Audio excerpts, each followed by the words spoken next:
Okay, you guys, welcome to Nim's Kitchen. I'm Jess. This is my backyard getaway today, and this isn't the best angle, but I want to tell you today what we're making.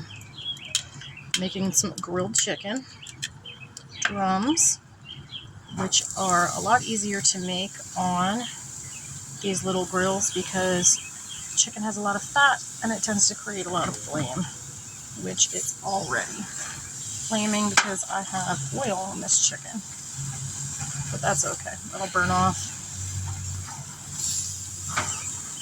I'm doing this video today because I wanted to give a few tips about outdoor cooking.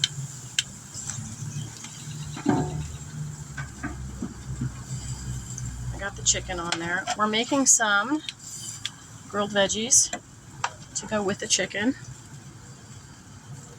Now what I did was I chopped up some Brussels sprouts,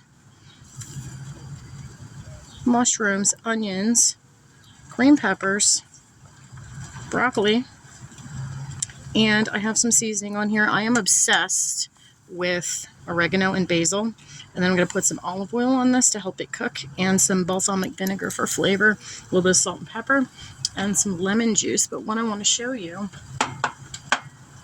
is a special trick to adding some extra flavor to a meal. I have 2 cloves of garlic here. What I'm going to do is I'm going to slice them up into little slices while that chicken is cooking.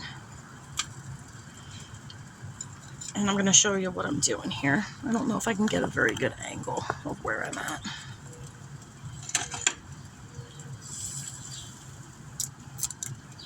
I'm really uncomfortable with doing videos because I don't usually do these. So bear with me.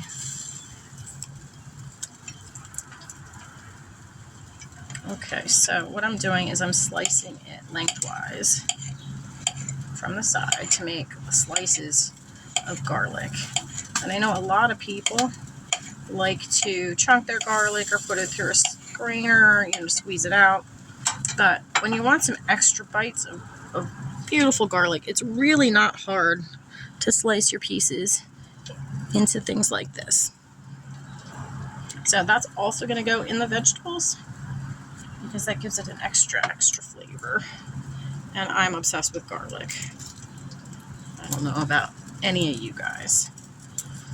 So what I typically do once I get the chicken on the grill, and this is a sanitary thing, is I don't know if you can see all of the extra flavoring and the spices down here on the plate that I had the chicken on.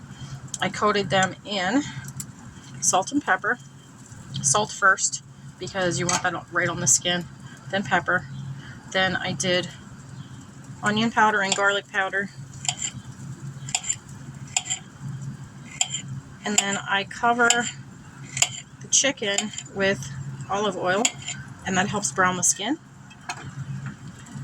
And then while I'm cooking it, I coat it, sometimes beforehand, sometimes during the cooking, with balsamic vinegar, which gives it a really nice flavored char on the skin on the outside. See, I'm only flipping this chicken because it had some flame and I don't want it to get too burnt. So I can always flip it back over. It's not a big deal. I think I'm going to turn the heat up a little bit. I have this on low. Anyway, what I was saying about the dish is I'm going to take all this flavoring on here and I'm going to transfer it back onto the chicken, because most of the flavor is actually going to go on the skin on the outside. So once you bite through the skin, the meat on the inside doesn't really have much flavor unless you have an injector or something like that. But I don't go to those lengths because I'm big on making sure that everything is nice and flavorful on the outside of the skin. So what I do is I make sure all the oil and the spices get mixed up on my tray, so some of it sticks with the chicken sitting on it while it's marinating. And then what I do